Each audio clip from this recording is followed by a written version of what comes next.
Wherever you go, whatever you do, throw a little at it. Omax, Vest and Briefs.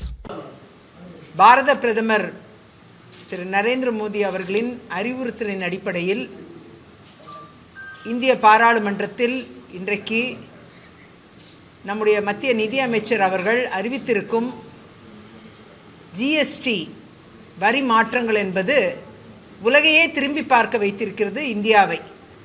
குறிப்பாக இந்த வரி விகிதங்கள் தற்பொழுது மிகப்பெரிய அளவில்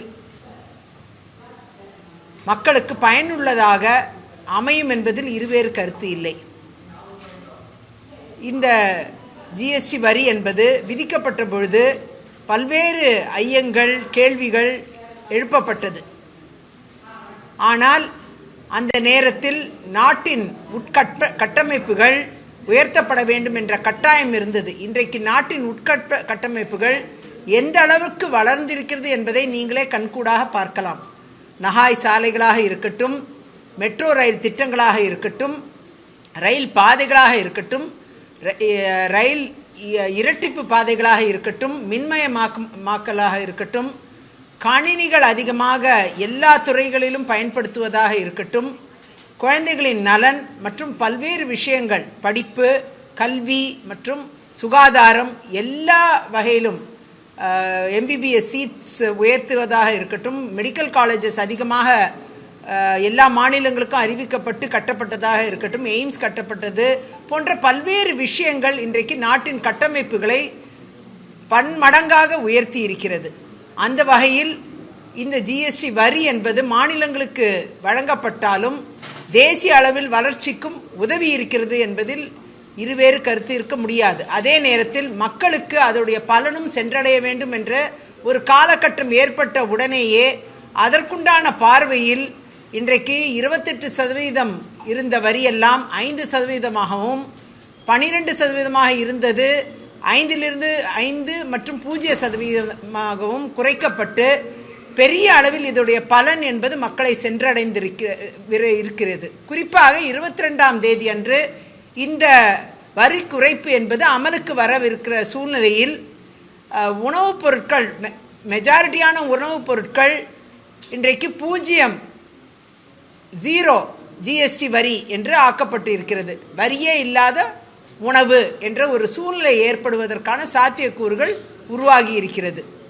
முக்கியமான புரதச்சத்து உள்ள பால் பொருட்கள், பன்னீர் போன்ற மாவு பொருட்கள், பிராண்ட் இல்லாத அரிசி 0 குறைக்கப்பட்டிருக்கு.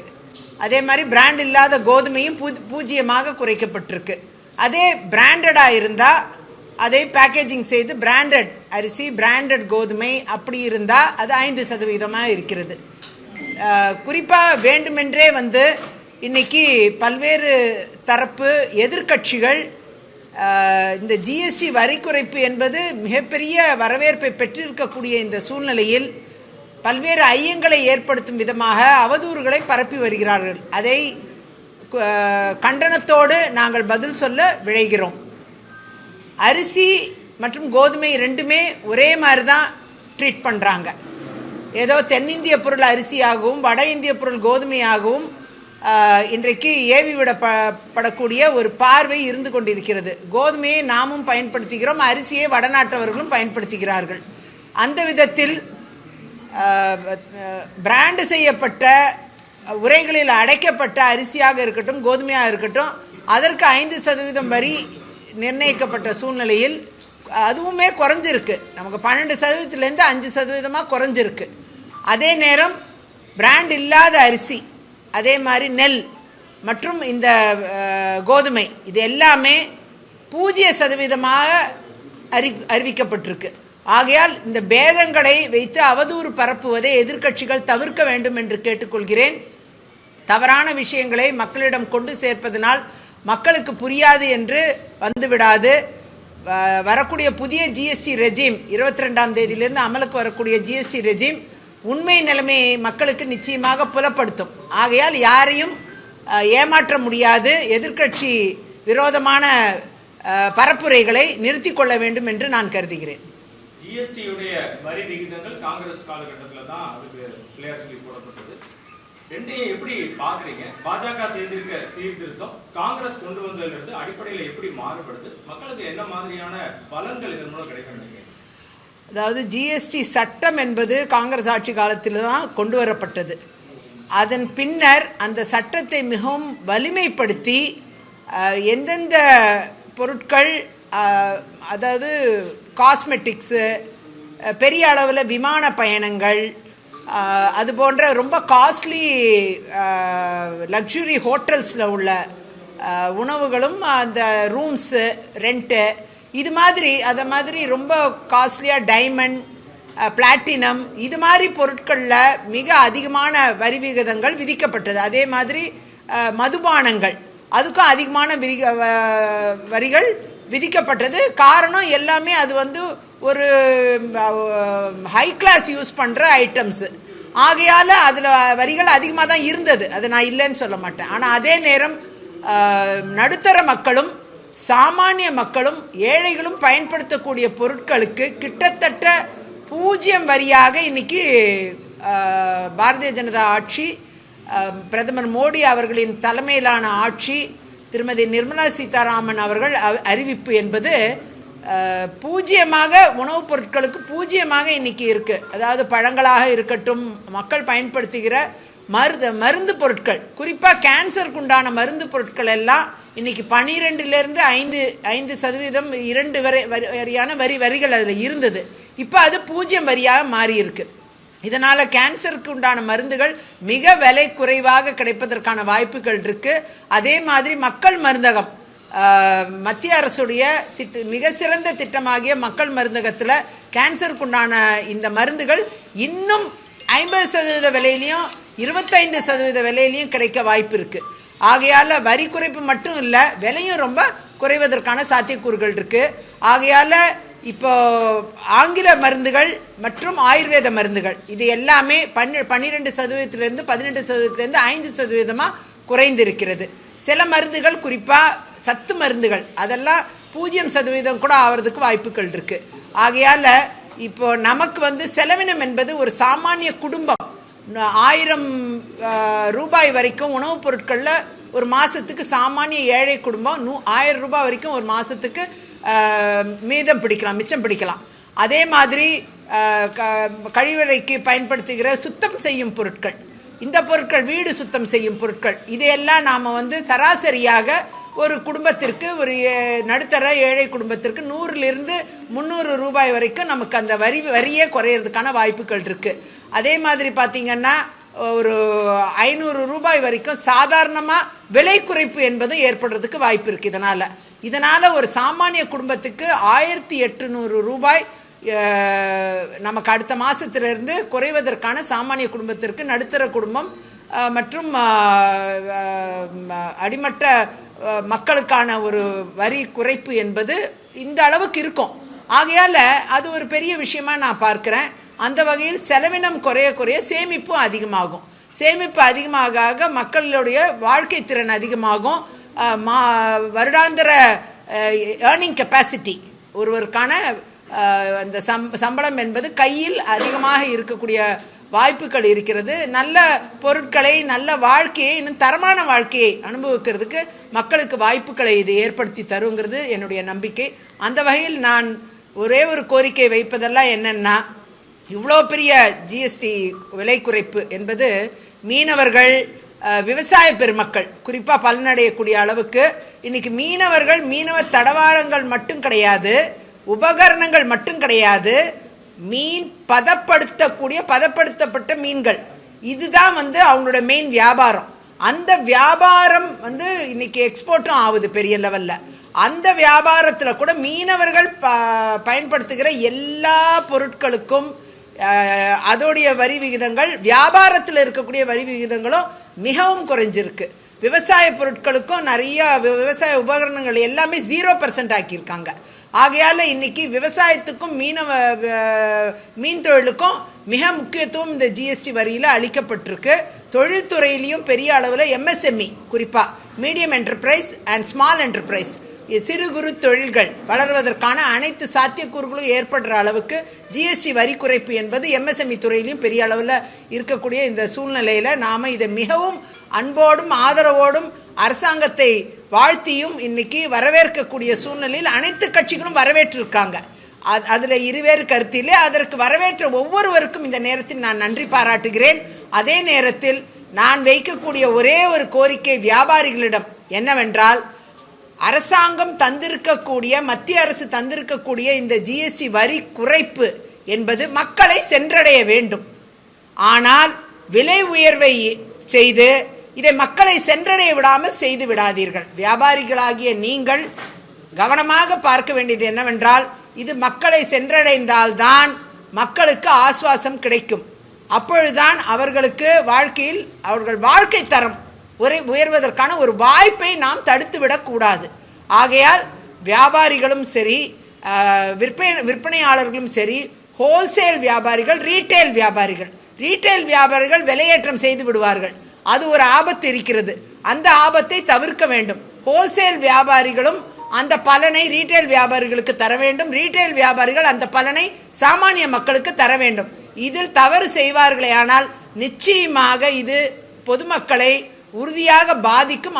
ஆகையால் இந்த நேரத்தில் விலையேற்றம் என்பதை செய்து விடாதீர்கள். மக்களை அது பாதிக்கும் என்ற கோரிக்கையை உங்களிடம் அன்போடு வைத்து, அரசாங்கமும் கவனத்தோடு மத்திய மாநில அரசுகள் விலையேற்றங்களை இந்த நேரத்தில் செய்ய விழையக்கூடிய எந்த துறையை சார்ந்தவர்களாக இருந்தாலும் அவர்களை உடனடியாக கண்டிக்கக்கூடிய சட்ட நடைமுறைகளை பின்பற்ற வேண்டும் என்ற கோரிக்கையும் நான் தற்பொழுது முன்வைக்கிறேன். பொதுமக்கள் ஜிஎஸ்டி குறைப்பை ரொம்ப ஏற்றுக்கிறாங்க, வரவேற்கிறாங்க.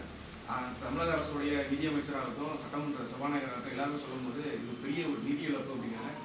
நிதியமைச்சர் சொல்லும்போது 20,000 கோடி வரைக்கும் ஆண்டுக்கு எங்களுக்கு நிதி இழப்பு ஏற்படும். நிறைய திட்டங்கள் எங்களால் செய்ய முடியும். மத்திய அரசு ஏற்கனவே எங்களுக்கு விட்டு கொடுக்காம நாங்கள் கஷ்டப்பட்டுருக்கோம். திட்டங்கள் செய்ய முடியாத ஒரு சூழ்நிலை உருவாகும். மத்திய அரசுக்கு தேவையே இல்லை, ஜிஎஸ்டியோட அமௌண்ட் தேவையில்லை, அனைத்துமே மாநில அரசுக்கே கொடுக்கணும் அப்படிங்கிற ஒரு முன்வைக்கிறாங்க. எப்படி பார்க்குறீங்க?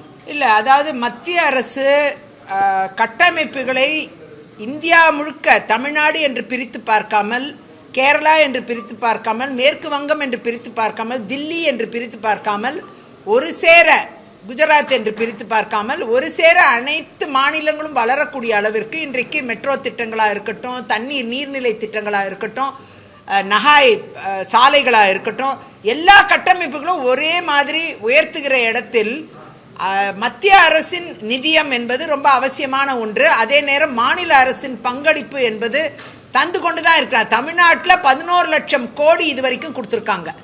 மத்திய அரசோட நிதிகள் வழங்கப்பட்டிருக்கு. ஆனால் எல்லாத்தையும் வாங்கிக்கிட்டு கொடுக்கலங்கிற ஒரு அரசியலை தொடர்ந்து செஞ்சுக்கிட்டு இருக்காங்க தமிழ்நாடு அரசு. இதுவே பிற மாநிலங்களில் இந்த அளவுக்கு அரசியல் செய்வதில்லை. தேர்தல் வேற நெருங்குது, அரசியல் செய்வது உச்சத்துக்கு அடைஞ்சிக்கிட்டு இருக்கு. இது திட்டமிட்டு தேர்தல் பரப்புரையில் மத்தியில் ஆளும் அரசை விமர்சிக்க வேண்டும் என்ற ஒரே நோக்கத்தோடு, பாஜகவை விமர்சிக்க வேண்டும் என்ற நோக்கத்தோடு திட்டமிட்டு செய்யக்கூடிய சதி செயல் இது. நிதிகளையும் பெற்றிருக்கிறாங்க. நிதிகள் வரவில்லை, ஒரு வெள்ளை அறிக்கை கொடுக்கட்டுமே. நிதிகள் மத்திய அரசு கொடுத்த நிதிகளை ஓப்பனாக ஒரு வெள்ளை அறிக்கை கொடுக்கட்டும். நாங்கள் கொடுத்துருக்கோமே, வெள்ளை அறிக்கை கொடுத்துருக்கோம். தமிழ்நாடுக்குண்டான நிதிகள் என்னெல்லாம் வழங்கியிருக்கோன்ட்டு மத்திய அரசு இன்னைக்கு வெளியிட்டிருக்கு. அம்மையார் நிர்மலா சீதாராமன் அவர்கள் அந்த அறிவிப்பை கொடுத்துருக்காங்க. ஏற்கனவே உங்கள் மீடியா எல்லாருக்குமே அந்த அறிவிப்பை கொடுத்துருக்கோம், என்னெல்லாம் நிதிகள் வழங்கப்பட்டிருக்குன்ட்டு.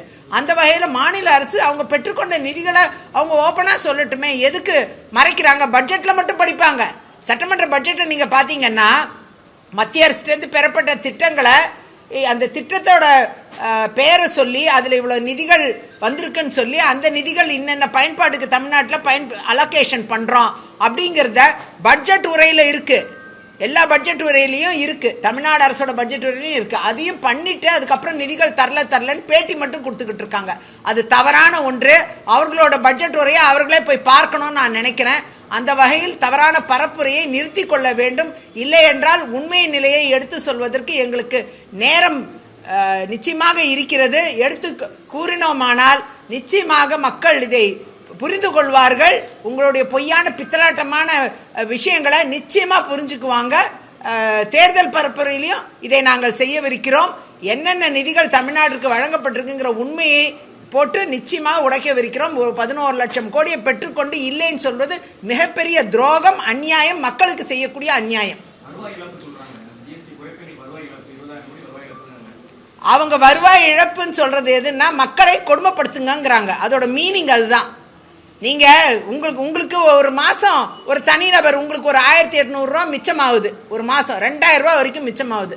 2000 ரூபாங்கிறது பெரிய பணம் தான். அந்த 2000 ரூபா மிச்சம் பண்ண முடிஞ்ச ஒரு தனி நபரோட வாழ்க்கையில் மண்ணள்ளி போடணும் இவங்களுக்கு.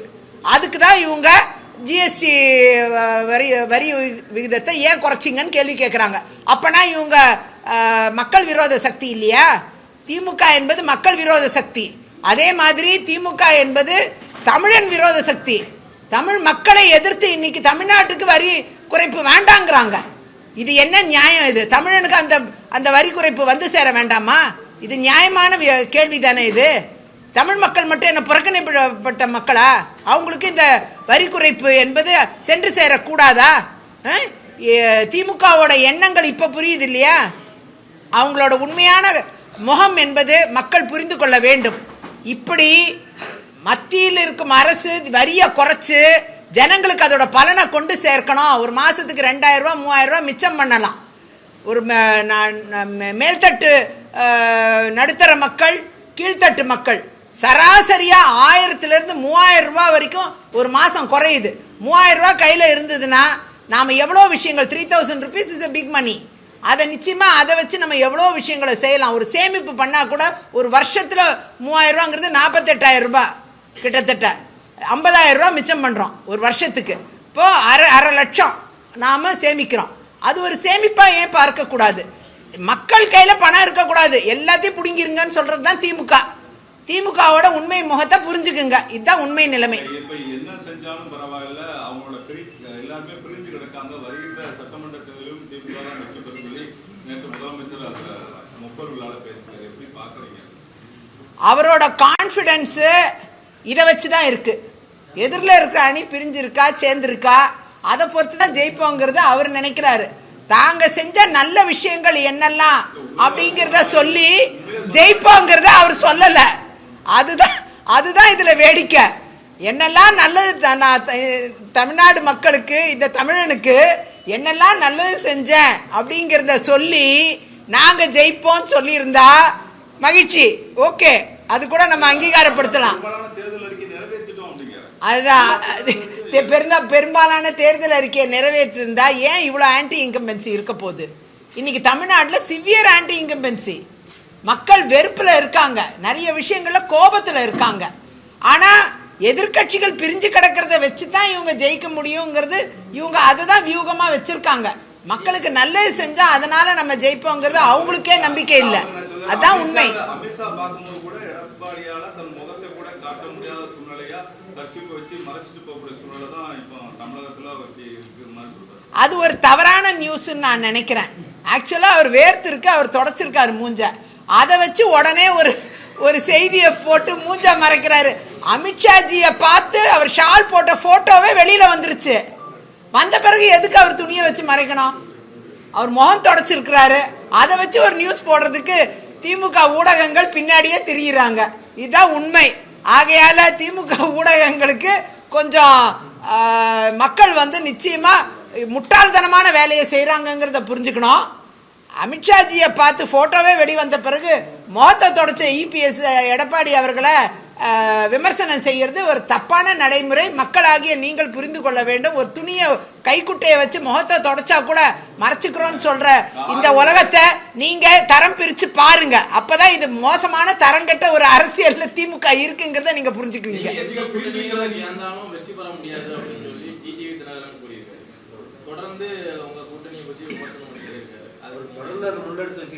எடப்பாடி பழனிசாமி தலைமையை மாற்றதுக்கு நீங்க ஏதாவது அழுத்தம் கொடுப்பீங்களா? இல்ல வேற யாராவது வேட்பாளர் யாராவது கொண்டு வரதுக்கு நீங்க ஏதாவது தயார் பண்ணிட்டு இருக்கீங்களா உங்க பாஜக தலைமை? இல்ல அத இல்ல நான் பிரிந்திருக்குன்னு நான் சொல்லல. இப்ப கூட்டணி, அதாவது எதிர்கட்சிகள் பிரிந்திருக்கிறதுங்கிற நம்பிக்கையில அவர் ஜெயிப்போன்னு திமுக தலைவர் சொல்றாரு. அது தன்னோட சொந்த தான் எல்லாத்தையும் செஞ்சுருக்கோம், மக்களுக்கு நிறைய நன்மை செஞ்சுருக்கோம், அதனால் ஜெயிப்போம் அப்படின்னு சொல்லாமல் எதிர்க்கட்சிகள் பிரிஞ்சிருக்கிறது இருக்கே அதனால் நான் அப்படி இருக்கேன் அப்படின்னு சொல்கிறாரு. எதிர்க்கட்சிகள் உண்மையாகவே இன்னும் கூட்டணி இன்னும் ஃபார்ம் ஆகலை. வெறும் திமுக கூட்டணி ஏற்கனவே அவங்க அதுக்குள்ளேயே நிறைய சர்ச்சைகள் நடந்துகிட்டு இருக்கு. திமுக கூட்டணியிலும் எவ்வளோ சர்ச்சைகள் இருக்கு, நிறைய சர்ச்சைகள் போயிட்டு இருக்கு, டெய்லி தான் ஒன்று. ஆனால் நான் முடிச்சிடுறேன். ஆனால் அதிமுக பாஜக கூட்டணி உறுதியாக இருக்கிறது, அதில் ஒன்றும் இருவேறு கருத்து இல்லை, அதில் உறுதியாக இருக்கு. பிற கட்சிகள் இன்னும் வந்து சேருவது நிச்சயமாக டிசம்பருக்குள்ள எல்லாமே வந்து சேர்ந்து ஒரு ஸ்ட்ராங்கான மெகா கூட்டணி அமைவதற்கான சாத்தியக்கூறுகள் 100% இருக்கு. அதில் இருவேறு கருத்து இல்லை. நிச்சயமாக ஒரு மிகப்பெரிய பலம் வாய்ந்த கூட்டணியாக இருக்கும். பாஜகவும் அதிமுகவும் தேர்தலை மிகப்பெரிய பலத்தோடு சந்திப்பார்கள், அதில் மாற்று கருத்தே இல்லை. நீங்க பாஜக குறிப்பாக வந்து அதிமுக பிரிந்திருக்க அதிமுக ஒன்றிணைணும், அதே போல பிஜேபி கூட நம்ம இணைந்தால் மட்டும்தான் தமிழகத்தில் வெற்றி பெற முடியும்னு சொல்லியிருக்காரு. குறிப்பாக ஒரு நேரம் அமித்ஷா இங்க பேட்டி அளித்துவிட்டு ஹரித்வார் பறந்துவிட்டு அமித்ஷா பார்த்துருக்காரு. எப்படி பாக்குறீங்க நீங்க தமிழகத்துல இது மாதிரி பிரித்து கிடக்கிறதுனால அந்த வாக்குகள் சதற்கான வாய்ப்பு இருக்கால எப்படி செய்யணும்? செங்கோட்டையன் சொல்றது அமித்ஷாவும் அதே இது முன்னிறுத்ததா சொல்றாங்க, எப்படி பாக்குறீங்க? அதாவது கட்சிகளின் மேலிடம், அதாவது அண்ணன் எடப்பாடியார் அவர்களும் பாஜகவின் தலைமை அவங்க வந்து நிச்சயமா நல்ல முடிவுகளை எடுப்பாங்க. அந்த அளவுல வந்து நிச்சயமா வந்து எல்லாரும் ஒன்றிணைவாங்க. இணைந்தால் மட்டுமல்ல ஒன்றிணைவார்கள், எல்லோரும் ஒன்றிணைந்து தேர்தலை சந்திப்பார்கள் என்பது உறுதியான கருத்து. இன்னைக்கு நான் உறுதியா சொல்றேன். நான் மகிழ்ச்சியா தான் இருக்கேன், அதான் பேட்டி கொடுத்துட்டு இருக்கேன். சிரிச்சுக்கிட்டே தானே பேட்டி கொடுக்குறேன். எல்லாரும் ஒன்றிணைவாங்க. அதாவது அவர் தேர்தலில் அரசியலில் தமிழ்நாட்டில் ஆளுங்கட்சியாக இருக்கும் திமுகவை எதிர்நிலையில் இருக்கக்கூடிய அனைத்து கட்சிகளும் ஒன்றிணைவார்கள், அதில் மாற்று கருத்தே இல்லை. தேர்தலை வலிமையாக சந்திக்க வேண்டுமானால் அனைவரும் இணைந்தே ஆக வேண்டும், அந்த அடிப்படையில் இணைந்தே தீருவார்கள். அது நடக்கும். அந்த வலிமையான கூட்டணியை நீங்களும் பார்க்க தான் போறீங்க. கட்சி என்ன சொல்கிறதோ அந்த அடிப்படையில் என்னுடைய செயல்பாடுகள் இருக்கும். இல்லை, என்னுடைய எதிர்பார்ப்புன்னு நான் எதுவும் வச்சுக்கிறது இல்லை. எப்பயுமே பார்ட்டி என்ன சொல்லுதோ அதைப்படி செயல்படுறது தான் நான் எப்பயுமே என்னோட பார்வையாக வச்சுருக்கேன். ஆல்ரெடி பொறுப்புங்கிறது நம்ம ஒரு பொறுப்போடு தானே இங்கே வந்து உட்காந்து பேசுகிறோம், பொறுப்போடு தானே இருக்கோம். அதனால் நிச்சயமாக இப்போ இன்னும் பெரும் பொறுப்பு மிக்கவர்களாக அவர்களே மாற்றுவார்கள். அதற்குண்டான சந்தர்ப்பங்களும் வரும். அதனால் வரக்கூடிய தேர்தலை நல்லபடியாக சந்திக்கலாம். அதன் பின்னர் நம்ம என்னன்னாலும் பார்க்கலாம். தேர்தல் வருது, உங்களுடன் ஸ்டாலின் விட்டாரு, அனைவருக்கும் மருத்துவம் முகாம் போயிட்டு. ஆமா, குறிப்பா இது போன்ற மக்களை கவரக்கூடியதில் எங்களோட சாதனையை வெற்றி பெறும் அப்படின்னு முதலமைச்சர் சொல்றாரு. நாங்கள் மக்கள்கிட்ட இறங்கிட்டோம், எங்களை வாக்குகளுக்கு அவங்க மக்களை நேரடியாக எதிர்கொள்ள தயாராகிட்டோம். இந்த 6 மாசம் தான் இந்த மருத்துவ முகாம்லாம் நடக்குது. 4.5 வருஷம் என்ன நடந்துச்சு? ஒண்ணுமே நடக்கலையே. 4.5 வருஷம் இந்த மருத்துவ முகாம்லாம் எங்க போச்சு? வீடு தேடி மருத்துவம்னாங்க. ஒரு சுகர் டெஸ்ட் எடுக்கிறதுக்கு கவர்மெண்ட் ஆஸ்பத்திரியில் இருக்கிற நர்சம்மாவை கூப்பிட்டு ரொம்ப வயதான 90 வயது ஒருத்தருக்கு டெஸ்ட் எடுக்கிறதுக்கு கூப்பிட்டா கூட வரவே மாட்டாங்க. இதுதான் உண்மை நிலைமை. நீங்கள் கூட வேணால் கூப்பிட்டு பாருங்களேன். வீடு தேடி மருந்தகம்னு ஒன்று கொண்டு வந்தாங்க, வீடு தேடி கல்வின்னாங்க. அது வீடு தேடி கல்வியெலாம் எங்கேயும் போன மாதிரி தெரில. பிள்ளைங்கள்லாம் ஸ்கூலில் தான் போய் படிக்கிறாங்க, ஸ்கூலுக்கு போகிறாங்க, பாதி ஸ்கூலுக்கு போகிறதும் இல்லை. நிறைய ட்ராப் அவுட்ஸ் அதிகமாகிட்டு இருக்கிற காலகட்டம் இது. நீ கவர்மெண்ட் ஸ்கூல்ஸில் அது ஒரு பிரச்சனை போய்கிட்டு இருக்கு. அதை சரியாக இவங்க அட்டன் பண்ண மாட்டேங்கிறாங்க. அதெல்லாம் பண்ணணும். அதிகமான ஆசிரியர்கள் இன்றைக்கி ரொம்ப மனத்தொய்வோடு பணியாற்றி கொண்டிருக்காங்க.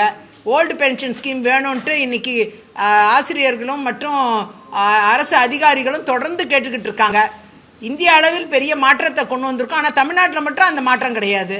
இது என்ன நியாயம்? நிச்சயமாக அரசு துறையில் இருக்கிறவங்க, அரசு அதிகாரிகள், ஆசிரியர்கள் எல்லோரும் புறக்கணிக்கப்பட்டிருக்காங்க இந்த அரசின் மூலமாக. ஆகையால் இந்த மருத்துவ முகாமோ இல்லை கடைசி நேரத்தில் லாஸ்ட் ஒரு 6 மாதத்தில் இந்த பட்டா கொடுக்குறோன்னு சொல்கிறதோ, இந்த 6 மாதத்தில் மருத்துவ முகாம் நடத்தி பிளட் டெஸ்ட் எடுத்து இது பண்ணுறதோ, இதெல்லாம் வந்து எதுவுமே பலனளிக்க போகிறதில்ல. 4.5 வருஷம் நீங்கள் என்ன செஞ்சிட்டு இருந்தீங்க? இந்த கேள்விக்கு பதில் அவங்க சொல்லணும். மக்கள் புரிஞ்சுக்குவாங்க. இந்த 6 மாதம் நடத்துறதுல அவங்க ரொம்ப அப்படியே எப்பயுமே கடைசி 6 மாதம் தான் செய்வாங்கன்னா இவங்க 4.5 வருஷத்துக்கு 5 வருஷத்துக்கு எதுக்கு ஓட்டு போடணும்? 6 மாதத்துக்கு மட்டும் ஓட்டு போடலாமே. ஆகையால் இது தவறான நடைமுறை. மக்களாகிய நீங்கள் புரிந்து கொள்ள வேண்டும் என்று நான் கருதுகிறேன்.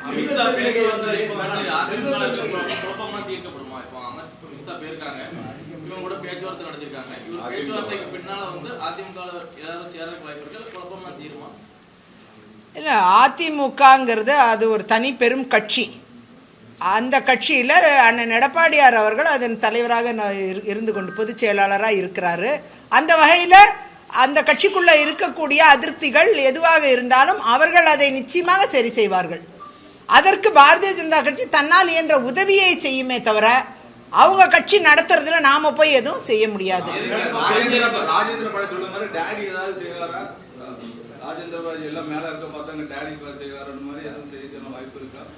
அவர் அன்போட அவருக்கு டேடின்னு சொல்லியிருக்காருன்னு நினைக்கிறேன். நான் அவர் பேட்டியை நான் பார்க்கல, நான் அவர் பேட்டியை நான் பார்க்கல.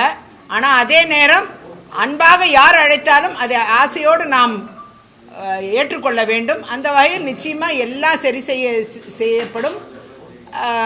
அதிமுகவை பொறுத்தவரை அது ஒரு பெரிய கட்சி. அந்த கட்சியில் நிலவக்கூடிய விஷயங்கள் அந்த கட்சிக்குள்ளாகவே அவர்களே அதை சரி செய்வதற்கான வாய்ப்புகள் இருக்குது. பாஜகவும் அதற்குண்டான உதவி என்ன உதவியோ உதவியை செய்வோமே தவிர அவங்க கட்சி நடத்துறதுல நாம உள்ள செல்ல முடியாது. யார் கட்சிக்குள்ளேயும் யாரும் உள்ள போக முடியாது.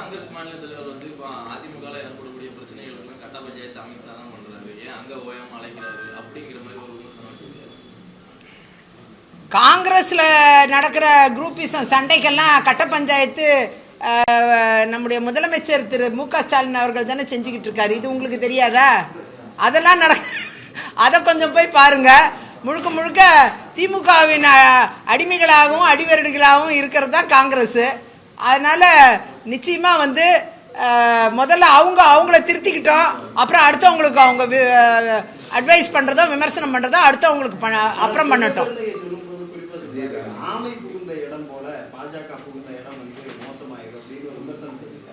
அட் த சேம் டைம் இப்போ திமுக இல்ல அதிமுக பாஜக கூட்டணி உடைந்து போன கண்ணாடிக்கு சமம் அப்படிங்கிறதே ஒரு விமர்சனமா இருக்காரு. இந்த ரெண்டு ஸ்டேட்மெண்ட் எப்படி பாக்குறீங்க? அதாவது ஆமை புகுந்த இடமாக அப்படின்னு அவர் விமர்சனம் பண்ணுறதை தனக்கே பொருத்தி கொள்ளணும்னு நான் நினைக்கிறேன். காங்கிரஸ் இன்னைக்கு ஒன்றும் இல்லாமல் உருப்படி இல்லாமல் போனதுக்கு காரணம் திமுக தான். அப்படி ஆமை புகுந்த இடமாக திமுக புகுந்த இடம் காங்கிரஸ் விளங்காம போன மாதிரி பாஜகவை நினைக்க வேண்டிய அவசியம் இல்லை. அந்த காங்கிரஸ் 200 தொகுதி கிடைச்சி நின்றுடுறாங்கன்னா பார்த்துடலாம். அதையும் கிடைக்குதான்னு பார்ப்போம். அவர் கூட்டணியில் இருக்கிறாங்களான்னு பார்ப்போம். அப்படி அவங்க என்ன தொகுதியில் நிற்கிறாங்களோ அந்த அளவுக்கு தான் அவங்களுக்கு முகம் இருக்கும். அதனால என்னை பொறுத்த வரைக்கும் என்ன கொடுத்தாலும் இவங்க நிற்பாங்க. ஏன்னா இவங்க எப்பயுமே திமுகவோட அடிவருடுகள் அடிமைகள் தான்.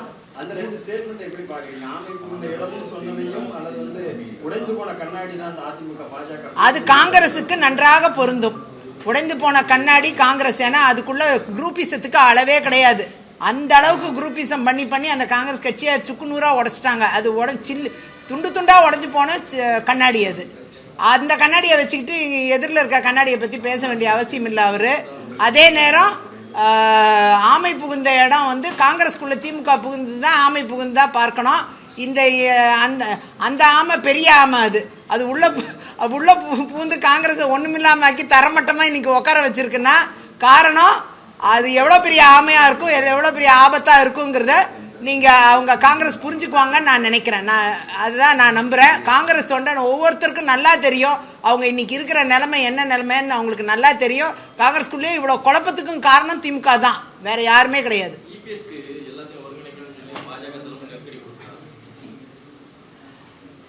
பாஜக யாருக்கும் எந்த நெருக்கடியும் கொடுக்காது. அதே நேரம் ஒரு கட்சி சுயமாக இயங்குவதை ஆதரிக்கக்கூடிய ஒரு ஜனநாயக பற்றுள்ள கட்சி தான் பாஜக. அதை நீங்கள் புரிஞ்சுக்கணும். அந்த அளவில் யார் அமித்ஷா பார்த்தாலும் அவங்கள வரவேற்கிறதும் இன்முகத்தோடு அவங்கள்ட்ட பேசுறதுல தவறு என்று நாம் நினைக்க முடியாது. அதுக்குன்ட்டு ஒரு அஜெண்டா இருக்குன்னு நீங்கள் நினைக்க வேண்டாம். அதே நேரம் கூட்டணி கட்சியாக இருக்கக்கூடிய அதிமுக வலிமையாக இருக்க வேண்டும் என்பதில் எங்களுக்கு இருவேறு கருத்து இல்லை. நிச்சயமா வலிமையா இருக்கணும், வலிமையா இன்னும் ஆகணும், அதுல மாற்று கருத்து இல்லை. கிட்டத்தட்ட ஒரு 50 வாக்குகள் இருந்து ஒரு 1000 வாக்குகள் 40 தொகுதி அமமுக அங்கங்க போட்டிட்டனால தென் மாவட்டங்கள்ல ஓட்டு குறைஞ்சது. ஏன்னா வருகின்ற சட்டமன்ற தேர்தலையும் அதே மாதிரி எதிர்கொள்ளக்கூடிய சூழ்நிலை தான் பாரதிய ஜனதா கட்சியும் அதிமுக இருக்கிறது. இதுதான் தொடர்ந்து நாங்கள் வலியுறுத்துறது. ஏன்னா 50 வாக்கு, ஏன்னா ராதாபுரம் 39 வாக்குகளை வெற்றி பெற்றுச்சு. தென்காசியில 300 வாக்குகள், 26 வாக்குகள் அமமுக வாங்கியிருந்தாங்க. 1000 வாக்குகள் சங்கமவேலில் இதாக இருந்தது. இது போன்ற இந்த வாக்குகள் பிரித்து பார்க்கும்போது எதிராளிகளுக்கு ஒரு ஆதரவாக இருந்தால் அதுதான் பாரதிய ஜனதா இப்படி எதிர்கொள்ள போது அதிமுக ஒன்றிணைக்கிறதுக்கு என்ன பண்ண போறீங்க? அமமுக கட்சி எங்களோடு பாராளுமன்ற தேர்தலில் பயணித்தவர்கள். அதனால் அவரை பொறுத்த வரைக்கும் அவருக்கு சில கருத்து வேறுபாடுகள் இருந்து கொண்டிருக்கு. நிச்சயமாக அதுக்கு எல்லாத்துக்குமே தீர்வு காணப்படும். அவருக்கு பெரிய மனமாற்றம் ஏற்படும் என்பது என்னுடைய கருத்து. இது மாதிரி சிறிய வாக்கு வித்தியாசங்களில் தோல்வியை தழுவுவதும் சரியாக இருக்காது. ஆகையால் அதுவும் ஆலோசனையில் எடுத்துக்கொள்ளப்பட்டு நிச்சயமாக இது எல்லாமே ஒரு நல்ல முடிவுக்கு வருவதற்கான சாத்தியக்கூறுகள் இருக்கு.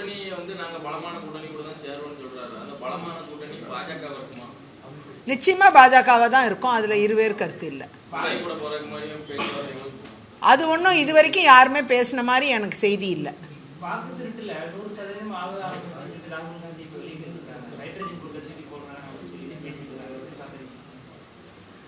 நாட்டில் ஹைட்ரஜன் குண்டையும் ஆட்டம் பாம்பையும் போடுவேன்ட்டு நாட்டு மக்களை பயமுறுத்துறது தப்புன்னு நான் நினைக்கிறேன். அந்த அளவில் இந்த குண்டு போடுற கலாச்சாரத்தை காங்கிரஸ் கைவிடணும். வாக்கு திருட்டு விவகாரம் என்பது நிச்சயமாக கொளத்தூர் பகுதியில் கூட சென்னையில் முதலமைச்சரோட தொகுதியில் பார்த்தீங்கன்னா 79,000 வாக்குகள் தவறான வாக்குகள் இருக்கிறது கண்டறியப்பட்டிருக்கு. அதே மாதிரி பார்த்தீங்கன்னா ஒரே வீட்டில் 89 வாக்கு இருக்குது. அதில் 1 பெட்ரூம் தான் அந்த வீடு. அதில் 89 பேர் பதிவு பண்ணியிருக்கிறாங்க. அப்படிலாம் தமிழ்நாட்டிலே இருக்குது. அப்படிப்பட்ட சூழ்நிலையில் இந்த எஸ்ஐஆர் முழுமையாக நடத்தி முடித்தாதான் உண்மையான வாக்குகள் என்னங்கிறது தெரிய வரும். அந்த உண்மையான வாக்குகளை கண்டுபிடிச்சிடக்கூடாதுங்கிறதுக்காக இவங்க எதிர்ப்பை சொல்லிக்கிட்டு இருக்காங்க. அந்த எதிர்ப்புங்கிறது நிச்சயமாக உண்மையான வாக்காளர்கள் யாருன்னு தெரிஞ்சுக்கிறதுல தப்பு இல்லைன்னு நான் நினைக்கிறேன். அந்த வகையில் இது எந்த ஹைட்ரஜன் பாம்பு போட்டாலும் ஆட்டம் பாம்பு போட்டாலும் இது மக்களை துரோகிக்கக்கூடிய ஒரு செயலாக தான் மக்கள் பார்ப்பார்கள். நேர்மையோடு வாக்காளர்களாக இருக்க வேண்டும் என்பது மக்களின் விருப்பமாக இருக்கிறது. ஆகையால் அதை தடுக்கிறதுக்கு எந்த கட்சி வந்தாலும் சரி, யார் பாம்பு போட்டாலும் சரி, அது நடக்காது. உண்மையான வாக்காளர்களை கண்டறிவதில் மத்திய அரசு தெளிவாக இருக்கும். இந்தியா முழுக்க இந்த எக்ஸசைஸை தெளிவாக செய்வாங்க. சட்டசபையில் வெளியான 256 அறிவிப்புகளை நடைமுறைக்கு கொண்டு வருவது சாத்தியமே இல்லை. வித்ட்ரா பண்ணியிருக்காங்க. அதுதான் 256 இல்லை, மொத்த அறிவிப்புமே விட்ரால் பண்ண வேண்டிய அறிவிப்பு தான். ஆமாம், அதாவது அவங்க செலை வச்சது, பேனாவை வைக்க முயற்சி பண்ணது, இது மாதிரி ஒரு சில அறிவிப்புகளை தவிர மிச்ச எல்லா அறிவிப்பையும் அவங்க விட்ரா தான் பண்ணி ஆகணும். அப்படிப்பட்ட ஒரு கட்டாய சூழ்நிலையில் இன்னைக்கு திமுக இருந்து கொண்டு இருக்கிறது. ஏன்னா அவங்க எதையுமே செயல்படுத்தலைங்கிறத இதை வச்சே நீங்கள் புரிஞ்சுக்கலாம். எந்த வாக்குறுதியும் தேர்தல் வாக்குறுதியும் நடைமுறைக்கு வரல. அதே நேரம் சட்டசபையில் உறுதிமொழி அளித்த எந்த வாக்குறுதியும் நிறைவேற்றப்படலை.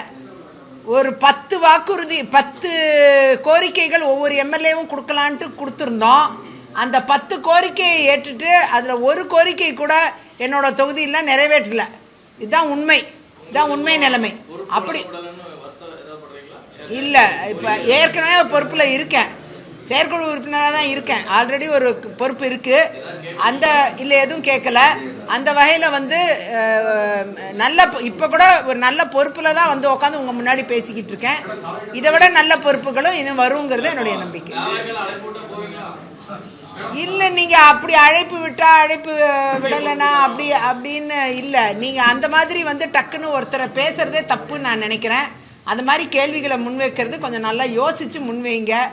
அப்படி பிளண்ட்டாக நீங்கள் அப்படி கேட்கறதுனால அது ஒரு அவதூறு மாதிரி இருக்குது. எனக்கு அது சரியா இல்லை. நானாக சொல்லாத வரைக்கும் நீங்களா கூப்பிட்டா போயிடுவீங்களா பண்ணிடுவேன்னு. இது என்ன வியாபாரம், கத்திரிக்காய் வியாபாரமா? அந்த மாதிரி கேட்குறதுக்கு அப்படி கேட்கக்கூடாது. அதுவும் ஒரு பெண்ணை பார்த்து அந்த மாதிரி நீங்கள் கேட்குறது ரொம்ப தப்புன்னு நான் நினைக்கிறேன். அது ஒரு அவமானப்படுத்துகிற செயல் நான் பார்க்குறேன். ஆனால் அதே நேரம் நான் ஒரு முடிவு எடுத்துகிட்டு நான் வெளியிடுறேன்னா அது என்னோட முடிவு. அதற்காக நான் எந்த அளவும் நான் அதற்காக நிற்பேன். இன்னைக்கு பாஜகவுக்கு மாறி வந்தால் அதற்காக எந்த அளவும் நிற்பேன். அது என்னுடைய முடிவு. ஆனால் அதே நேரம் அதை நீங்கள் வியாபாரம் ஆக்குறது தப்புன்னு நான் நினைக்கிறேன்.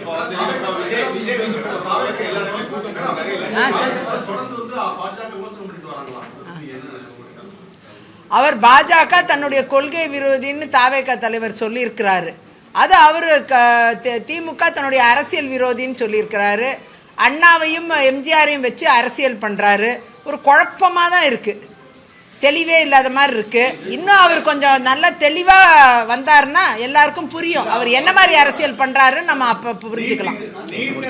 வெயிட் அண்ட் வாட்ச் கேம் தான் இது.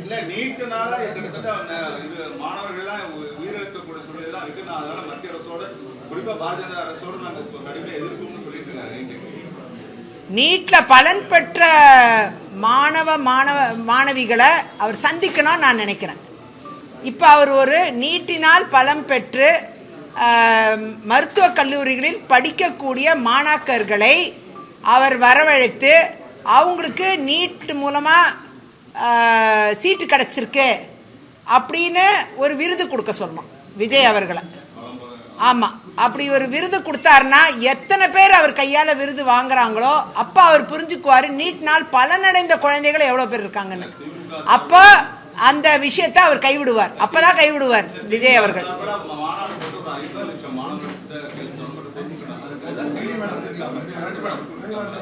இல்லை, அப்படி எதுவுமே எந்த கையெழுத்தும் மத்திய அரசுக்கு வந்து சேர்ந்ததா தெரியல.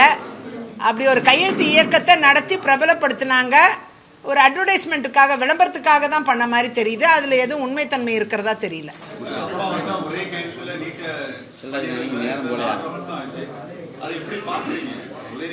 அப்பா பையில தான் அதோட ரகசியம் இருக்கு. அப்பா வந்தாலும் முதல் கையெழுத்தா போட்டு நீட்டை ஒழிச்சிருவோம்னாரு. கிட்டத்தட்ட 4.5 வருஷம் ஆச்சு. இந்த நீங்க சொன்ன மாதிரி ஒரு 6 மாசமா மக்களுக்கு தேவையான என்னத்தையோ செஞ்சுட்டு வர மாதிரி அதுவும் செய்யணும் வாய்ப்பு. அதாவது இவங்க வந்து எதை ஒழிச்சிடுவோம், எதை கொண்டு வந்துருவோன்ட்டு என்னெல்லாம் சொன்னாங்களோ ஒன்று கூட அவங்க செய்ய முடியலை, செய்யவும் இல்லை. ஆகையால் திமுகவை பொறுத்த வரைக்கும் அட்டர் ஃபெயிலியர். ஆகையால் நிச்சயமாக வந்து இந்த தேர்தல் என்பது அவர்களுக்கு மிகப்பெரிய சவாலாக இருக்கும். அதே நேரம் பாஜக அதிமுக கூட்டணி என்பது மிகப்பெரிய சவாலை தாண்டி வெற்றி பெறக்கூடிய கூட்டணியாக இருக்கும் என்பதில் ஆழமான கருத்து எனக்கு உண்டு. Wherever you go, whatever you do, throw a little at it. Omax, Vest and Briefs. Run to rise Seva Bharathi Tamil Nadu நடத்தும் மாபெரும் விழிப்புணர்வு மாரத்தான். சமூகத்திற்கு மாற்றத்தை தரவாரீர். நாள் செப்டம்பர் 21, 2025. இடம் படூர் தையூர் பைபாஸ் சாலை, OMR, சென்னை.